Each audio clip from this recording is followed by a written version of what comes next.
Hello friends, welcome to my channel. आज आसतु बनैबा शिंब भजा जोटा कि बहुत सिंपल आउ टेस्ट मध्य। तो देखंतु मुझे प्रथम शिंब नहीं आई। देखुवे लंबा लंबा शिंब, आपको बरुड़ी शिंब भी कहते।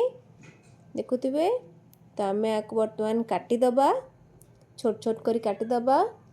छोट छोट पीस रे करी काटी ताको आम भल भाव धोईदबा। देखुवे ये कटा काटी आलू भी 2-3टा नहीं छोट छोट लंबा लंबा करी काटी नहीं। बर्तमान आमर आलू आ शिंब कटा हो जाए, धुआ भी हो जाए। तेल रे 2टा शुखला लंका दे आ 2टा जीरा देदबा। जीरा फुटीगला आम शिंब आलू को देदबा। देदक आम भल भाव गोलैबा, एपट सेपट करी भल भाव गोलैदबा। गोलै सारापर आम देदबा हलदी गुंड देदबा। हल्दी गुंड दे सारा पर आम देदबा लुण। हल्दी आ लुण दे आम ताको पुणी एपट सेपट करी भल भाव गोलैबा, जमती लुण आ हलदी शिंबर मिसीज भल भाव गोलै ताको घोड़ईदबा। देखंतु बर्तमान आमर सिझी सिझी आसला शिंब आलू भजा।